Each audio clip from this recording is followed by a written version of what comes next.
Hi hello எல்லோருக்கும் வணக்கம்.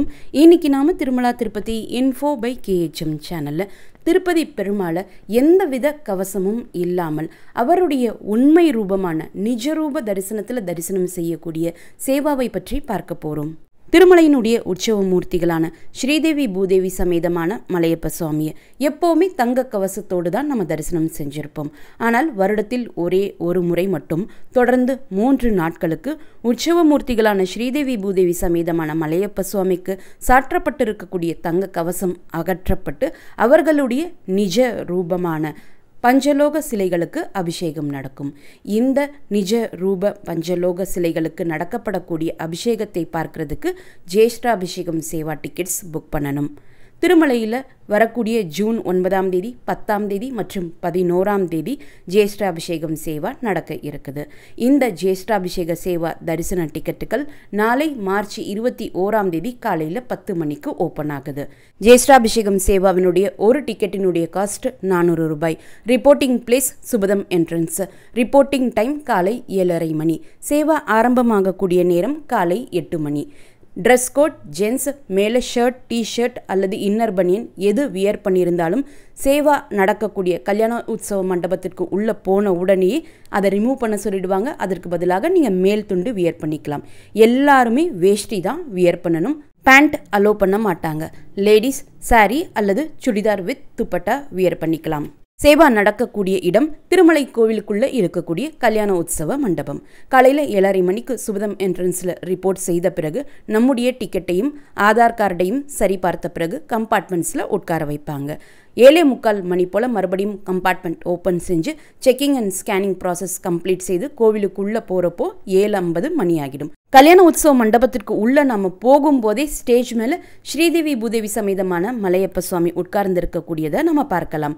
நம்ம பார்க்கும்போதே உற்சவமூர்த்திகளான ஸ்ரீதேவி பூதேவி சமேதமான மலையப்ப சுவாமியை அவர்களுடைய நிஜரூபமான பஞ்சலோக சிலைகளாகத்தான் தரிசனம் செய்வோம். நம்ம உள்ளே போகிறதுக்கு முன்னாடியே அவங்களுக்கு சாற்றப்பட்டிருக்கக்கூடிய தங்க கவசம் அகற்றப்பட்டிருக்கும். வருடம் முழுவதுமே ஸ்ரீதேவி பூதேவி சமேதமான மலையப்ப சுவாமியை மையப்படுத்தி திருமலை கோவிலில் பல்வேறு விதமான பூஜைகளும் அபிஷேக ஆராதனைகளும் நடக்குது. இந்த பூஜைகள் நடக்கக்கூடிய சமயத்தில் அவர்களுக்கு சாற்றப்பட்டிருக்கக்கூடிய தங்க கவசத்தில் சேதங்கள் ஏற்பட வாய்ப்பு இருக்கிறது. அந்த சேதங்களை சரி செய்வதற்காக தான் வருடத்தில் 3 நாட்கள் இந்த தங்க கவசத்தை அகற்றி கோவில் ஸ்தபதிகளிடம் கொடுத்து அந்த சேதங்களை சரிபார்த்து மறுபடியும் மெருகேற்றி புதுப்பிச்சு கோவிலுக்குள்ளே கொண்டு வருவாங்க. இந்த புதுப்பிக்கப்பட்ட தங்க கவசத்திற்கு ஜேஷ்டாபிஷேகம் சேவாவினுடைய 3ஆம் நாள் பூஜைகள் எல்லாம் நடந்து முடிந்த பிறகு மாலை வேளையில் அந்த தங்க கவசத்தை மறுபடியும் ஸ்ரீதேவி பூதேவி சமேதமான மலையப்ப சுவாமிக்கு சாற்றுவாங்க. ஜேஷ்டாபிஷேகம் சேவா 3ஆம் நாள் மாலை சாற்றப்பட்ட இந்த தங்க கவசத்தோடு தான் அந்த வருடம் முழுவதுமே ஸ்ரீதேவி பூதேவி சமேதமான மலையப்ப சுவாமியை நம்ம தரிசனம் செய்வோம். தங்க கவசம் அகற்றப்பட்ட நிஜ ரூபமான பஞ்சலோக சிலைகளுக்கு தான் ஜேஷ்டாபிஷேகம் சேவாவினுடைய 3 நாட்களுக்கும் அபிஷேகம் நடக்கும். அந்த நிஜரூபமான பஞ்சலோக சிலைகளுக்கு அபிஷேகம் சமயத்தில் எந்தவித பாதிப்பும் ஏற்படாமல் இருக்கிறதுக்கு மூலிகை தைலம் சாற்றியிருப்பாங்க. காலையில் 8 மணியிலிருந்து 8:45 மணி வரைக்கும் சாந்தி ஹோமம், சதகலச பிரதிஷ்டை ஆவாகனம், நவகலச பிரதிஷ்டை ஆவாகனம், கங்கண பிரதிஷ்டை, கங்கண தாரணம் என பல்வேறு ஹோமங்கள் நடக்கும். காலையில் 9 மணியிலிருந்து 10:30 மணி சமயத்தில் வாசனை திரவியங்களான பால், தேன், தயிர், இளநீர், மஞ்சள், சந்தனம் போன்ற வாசனை பொருட்களால் அபிஷேகம் நடக்கும். இந்த அபிஷேகம் முடிந்த பிறகு ஹோமம் சமயத்தில் பிரதிஷ்டை செய்த கலசத்தை எடுத்துட்டு வந்து அந்த கலசத்திற்கு சாற்றப்பட்டு இருக்கக்கூடிய பெரிய மாலையை உற்சவ மூர்த்திகளுக்கு சாற்றி அந்த கலசத்தில் இருக்கக்கூடிய தீர்த்தத்தாலையும் அபிஷேகம் செய்வாங்க. இந்த கலச தீர்த்த அபிஷேகம் செய்வதற்கு முன்னாடி உற்சவ மூர்த்திகளுக்கு அவர்களுடைய திருமுடி, திருமார்பு, திருக்கரங்கள், திருவடிகளில் சந்தனம் வைத்து துளசி மாலை இட்டு கற்பூர ஆரத்தி காமிப்பாங்க.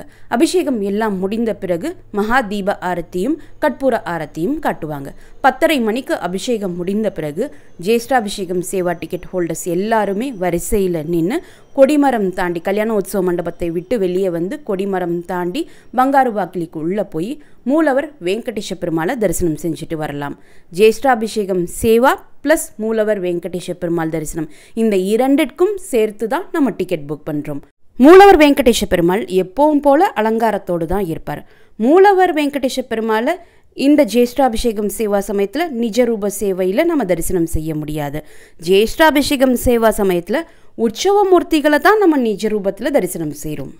மூலவர் வெங்கடேஷ பெருமாள் தரிசனமானது எப்பவும் போல் 300 ரூபாய் தரிசனம், சர்வ தரிசனம், SSD டோக்கன் தரிசனம் போலவே துவாரபாலகர்கள் ஜெயன் விஜயன் இருக்கக்கூடிய அந்த இடத்தில் நின்று தான் நம்ம தரிசனம் செஞ்சுட்டு வர முடியுமே தவிர்த்து குலசேகரன் படி வரைக்கும் போய் பக்கத்துல எல்லாம் தரிசனம் செய்ய முடியாது. மூலவர் வெங்கடேஷ பெருமாளை தரிசனம் செஞ்சுட்டு கோவிலை விட்டு வெளியே வர்றதுக்கு 11:15 11:30 மணி ஆகிடும். அதற்கப்புறம் லட்டு கவுண்டருக்கு போய் நம்முடைய தரிசன டிக்கெட்டை காண்பித்து ஒரு டிக்கெட்டுக்கு ஒரு 50 ரூபாய் லட்டு இலவசமாக நம்ம வாங்கிக்கலாம். இந்த டிக்கெட்ஸ் எப்படி புக் பண்ணணும் என்பதை பற்றி இப்போ பார்க்கலாம். இந்த டிக்கெட்ஸ் ஸ்ரீவாரி ஆர்ஜித சேவாக்களான கல்யாணோத்சவம், ஊஞ்சல் சேவா, ஆர்ஜித பிரம்மோத்சவம் மற்றும் சஷ்ர தீப அலங்காரா சேவா டிக்கெட்ஸ் போல தான் புக் பண்ணணும். அந்த 4 சேவாவுக்கு கீழே ஜேஷ்டாபிஷேகம் சேவாவும் ஆட் பண்ணியிருப்பாங்க. ஜேஷ்டாபிஷேகம் சேவா செலக்ட் பண்ணோம்னா ஜூன் 9, 10 மற்றும் 11 இந்த 3 தேதிகளும் கிரீன் கலரில் ஹைலைட் ஆகும். இந்த 3 தேதிகளில் ஏதாவது ஒரு தேதி செலக்ட் செஞ்சு நீங்கள் டிக்கெட்ஸ் புக் பண்ணிக்கலாம். ஒரு நாளுக்கு மேக்ஸிமம் 400 டிக்கெட்ஸ் வரைக்கும் ரிலீஸ் பண்ணுறதுக்கு சான்சஸ் இருக்குது. ஒரு டிக்கெட்டினுடைய காஸ்ட் 400 ரூபாய். ஒரு லாகின்லேருந்து மினிமம் ஒரு டிக்கெட்டும் மேக்ஸிமம் 2 டிக்கெட்ஸும் புக் பண்ணிக்கலாம். 12 வயதிற்கு குறைவான குழந்தைகளுக்கு இந்த டிக்கெட்ஸ் புக் பண்ண வேண்டிய அவசியம் கிடையாது. தரிசனத்திற்கு போகக்கூடிய சமயத்தில் அவங்கள நம்மளோடு அழைச்சிட்டு போகலாம். அவங்களுடைய ஏஜ் ப்ரூஃபுக்காக ஆதார் கார்டு அல்லது ஆதார் கார்டு இல்லாத பட்சத்தில் ஸ்கூல் ID ப்ரூஃப் எடுத்துகிட்டு போகணும். ஒரே லாகின்ல இருந்து 2 டிக்கெட்ஸ் புக் பண்ணால் மட்டும்தான் புக் அகாமடேஷன் லிங்க் எனேபிள் ஆகும். ஆன்லைனில் நம்ம இந்த டிக்கெட்டை வச்சு ரூம் புக் பண்ண முடியும். ஒரு லாகின்ல இருந்து ஒரு டிக்கெட் மட்டும்தான் புக் பண்ணுறோம்னா புக் அகாமடேஷன் லிங்க்கும் எனேபிள் ஆகாது. ஆன்லைன்லையும் இந்த டிக்கெட்டை வச்சு ரூம் புக் பண்ண முடியாது. இந்த டிக்கெட்ஸ் ரொம்ப வேகமாக புக் ஆகிடும். ஸோ இந்த டிக்கெட்ஸ் புக் பண்ணக்கூடியவங்க மறக்காமல் அவசியமாக மொபைல் கிளிப்போர்ட் மெத்தடையோ அல்லது காப்பி பேஸ்ட் மெத்தடையோ அவசியமாக யூஸ் பண்ணிக்கோங்க. அப்போ தான் இந்த டிக்கெட்ஸ் கிடைக்கிறதுக்கான சான்சஸ் நமக்கு அதிகமாக இருக்கும். அதை எப்படி யூஸ் பண்ணணும் என்ற வீடியோனுடைய லிங்க் இந்த வீடியோனுடைய ஃபர்ஸ்ட் கமெண்ட்டில் நான் கொடுக்குறேன். நீங்கள் தேவைப்பட்டால் செக் பண்ணி பார்த்துக்கலாம். அதே போல் ஜேஷ்டாபிஷேகம் சேவாவினுடைய டீட்டெயில்டு வீடியோ லிங்க்கும் நான் ஃபர்ஸ்ட் கமெண்ட்லேயே கொடுக்குறேன். தேவைப்பட்டால் நீங்கள் அதையுமே செக் பண்ணி பார்த்துக்கலாம். கடந்த 180 நாட்களில் கல்யாணோத்சவம், ஊஞ்சல் சேவா, ஆர்ஜித பிரம்மோத்சவம், சஷ்ர தீப அலங்கார சேவா அல்லது ரீசெண்டாக ஓப்பனான ஆனுவல் ஆர்ஜித சேவாக்களான தெப்போத்சவம், வசந்தோத்சவம் சேவா டிக்கெட்ஸ்லாம் நீங்கள் புக் பண்ணியிருந்தீங்கன்னா இந்த ஜேஷ்டாபிஷேகம் சேவா டிக்கெட் புக் பண்ண முடியாது. ஒரு ஸ்ரீவாரி ஆர்ஜித சேவா டிக்கெட் புக்கிங்குக்கும் இன்னொரு ஸ்ரீவாரி ஆர்ஜித சேவா டிக்கெட் புக்கிங்குக்கும் நடுவில் 180 நாட்கள் டைம் கேப் இருக்கணும். சப்போஸ் நீங்கள் டிக்கெட் புக் செஞ்சு தரிசனத்திற்கு போகலனாலும் இந்த 180 நாட்கள் என்பது கணக்கில் எடுத்துக்கொள்ளப்படும். ஜேஷ்டாபிஷேகம் சேவாவினுடைய முதல் நாள் ஜூன் 9ஆம் தேதி ஆர்ஜித பிரம்மோத்சவம் முடிந்து சஷ்ர தீப அலங்காரா சேவாவிற்கு வரக்கூடிய சமயத்தில் சுமார் 4:45 மணி போல உற்சவமூர்த்தியான மலையப்ப சுவாமி வருடம் ஒரே ஒரு முறை மட்டுமே சாற்றப்படக்கூடிய வஜ்ர கவசம் என்று சொல்லப்படக்கூடிய வைர கவசத்தோடு தான் சஷ்ர தீப அலங்காரா சேவாவிற்கு வருவார். அந்த வஜ்ர கவசத்தை மலையப்ப சுவாமிக்கு வருடத்தில் ஒரே ஒரு முறை மட்டும்தான் சாற்றுவாங்க. நாமளுமே வருடத்தில் ஒரே ஒரு முறை மட்டும்தான் வஜ்ர கவசத்தோடு மலையப்ப சுவாமியை தரிசனம் செய்ய முடியும். சஷ்ர தீப அலங்காரா சேவா முடிந்த பிறகு வஜ்ர கவசத்தோடு எப்பவும் போல மலையப்ப சுவாமி மாட வீதிகளில் வலம் வந்து கோவிலுக்கு திரும்புவார். ஜூன் 10ஆம் தேதி ஜேஷ்டாபிஷேகம் சேவாவினுடைய 2ஆம் நாள் ஆர்ஜித பிரம்மோத்சவம் சேவா முடிச்சு வெளியே வரக்கூடிய 4:45 மணி சமயத்தில் முத்தங்கி கவசத்தோடு வருவார். அந்த முத்தங்கி கவசத்தோடு சஷ்ர தீப அலங்காரா சேவாவில் பக்தர்களுக்கு தரிசனம் கொடுத்துட்டு மாட வீதிகளில் வலம் வந்து கோவிலுக்கு திரும்பிடுவார். 3ஆம் நாள் கல்யாணோத்சவம், ஊஞ்சல் சேவா, ஆர்ஜித பிரம்மோத்சவம் அதாவது ஜூன் 11ஆம் தேதி இந்த 3 சேவாவும் கேன்சல் பண்ணிடுவாங்க. சஷ்ர தீப அலங்காரா சேவா மட்டும்தான் இருக்கும் அன்றைய நாள். ஜூன் 11ஆம் தேதி மாலை 5 மணி சமயத்தில் கோவிலை விட்டு வெளியே வர்றப்போ புதுப்பிக்கப்பட்ட அந்த தங்க கவசத்தோடு பளபளப்புடன் ஜொலிப்போடு வெளியே வருவார்.